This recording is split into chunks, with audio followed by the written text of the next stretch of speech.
I'm sitting here with State Representative Terry Rogers and I'm going to ask him a few questions about medical marijuana. The current Georgia law allows doctors to recommend cannabis oil for patients who fall under the few diagnoses outlined, but it is currently illegal to purchase the oil in the state, and parents are having to operate outside the law or basically be criminals to assist their children. What is the state's position on how this actually helps the situation? Well, Mallory, I think the thing that you have to remember first of all is that you know marijuana is still against the law from both from a state and a federal standpoint. But marijuana is a Schedule One drug under federal law. What that means is that it's currently illegal. It's deemed to be dangerous, and that the other aspect of that is under federal guidance, they say that it has no medical benefit whatsoever, unlike maybe like a cocaine or something like that, where a derivative could be done.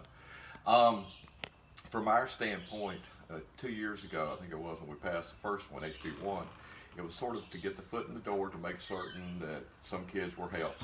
And basically, what we said in the position that we've taken all along is that um, we want to do everything we can to make it easier for them to use this, but at the same time, we're not going to sanction it, sell it, or even cultivate it in the state of Georgia. And I agree with you. It's sort of a tough position. We're saying you can do it, and we're not going to prosecute you. But at the same time, it's up to you to find the stuff. Now, there's a network out there where people will sell it and bring it in and things of that nature. But I think it's something that's going to have to be addressed in the future. What laws need to change within the state of Georgia to make this legally accessible for those who need and benefit from the product? It would have to be reclassified as a Schedule One drug. And Governor Deal has made it pretty plain that as long as he is the governor, he would never sign a bill unless the federal government classified the drug as Schedule One instead of, Schedule Two instead of Schedule One. I think I might have said it had to be classified as Schedule One. It is currently Schedule One, but it has to be classified as a Schedule Two in order to meet the medical condition requirements. Um, One of the things that, if people are interested in that, there's a move on right now to talk to your congressman on the federal level to look at that and to try to reclassify the drug. But quite honestly, the current Attorney General, Jeff Sessions, from Alabama, was a former senator from Alabama, has been a pretty strong advocate against not making any type of moves in that direction whatsoever. He's been pretty harsh critic of the program. Okay, who are the biggest lobbyists against the changes that have already been put into place, and what is their position on why this legalization should not take place? Yeah, it's a great question. And when you emailed it to me earlier, it's the first time I'd ever really thought about it from that position. I will tell you that normally I get lobbied on everything. Being the governor's floor leader, they think that I may have a little bit more access to him or kind of want to fill me out on things. I have never once been lobbied on the cannabis oil situation. Um, there was not a concerted effort on anyone's part, really, to stop it. I think the parameters were set that we would if we passed the law, we weren't going to cultivate it, we weren't going to sell it, put it into a retail type of situation. So there's been no lobbying against it at all. Been a lot of lobbying for it. Part of the problem that people like the Fowlers and everybody, Ava benefited from this, but part of the problem that they had was the original law. Um, there were very specific conditions that they wanted to do, wanted a little bit of control or whatever, and then there was a group that just sort of hijacked them that no, we just need to legalize it across the board or whatever. So that created some problems. There was some lobbying on the other side, but as far as against it, um, no, I was never hit with anything. And for my district, which I have one of the most conservative districts in the state of Georgia, but my district, overwhelmingly, no matter where I go, people are in favor of it and they want to know where we stand with it. And I think the latest Atlanta Journal poll showed that about 71, 72% of the people in the state of Georgia are pretty comfortable with the current laws. Um, what pharmaceutical and or alcohol companies, some of those lobbying against it, are some of those? Or where are they? There was really nothing that I saw. I deal a lot.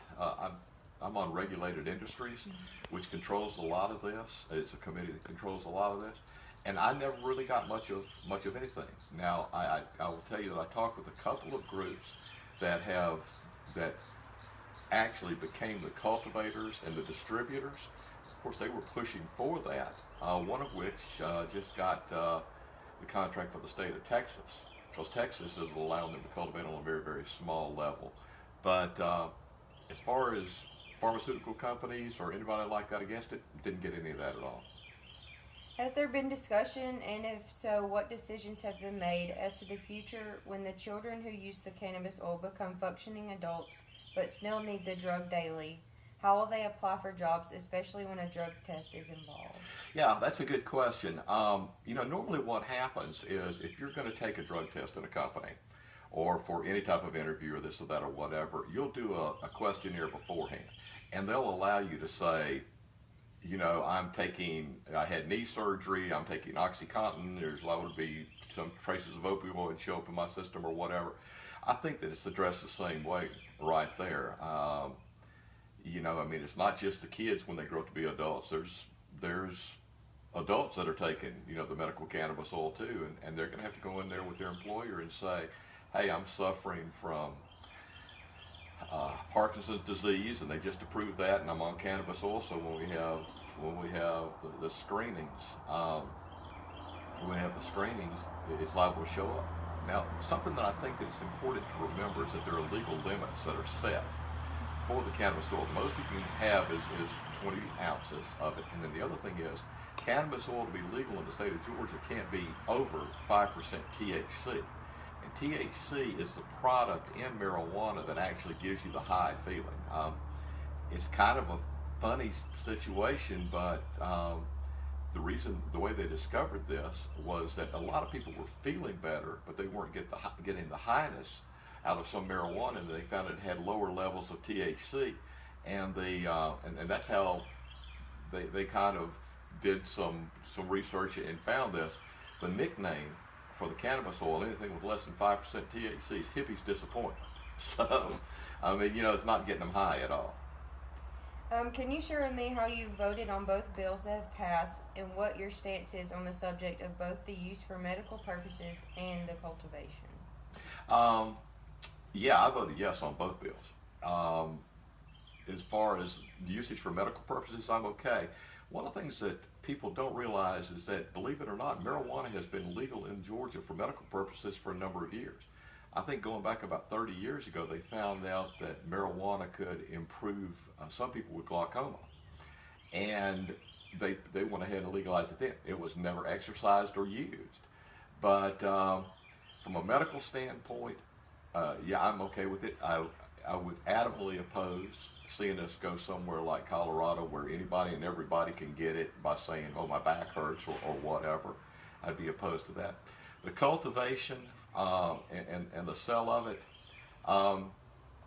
although I've got a lot of sympathy for people trying to find the product, I also have some real reservations about it. All of our law enforcement people are concerned with it. The governor has said that he won't sign it. Right now, it's a moot point. As we go a little bit further down the road, if we see some good results, it may be something to be revisited. Do you foresee more allowance and freedom for doctors to prescribe medical marijuana and possibly the cultivation of it over the next several years in the state of Georgia? They can already go ahead and sign off and say, yeah, we think this would help you or whatever, and allow people to register for it. But that's something that's really not a state of Georgia thing or even a federal thing. That comes under the guidelines of the doctors, because a doctor could lose his license for prescribing a drug that's a non-registered drug. So I think that's a question that it would have to be addressed through the American Medical Association or something like that. Okay, thank you so much for your time and help. Glad to do it.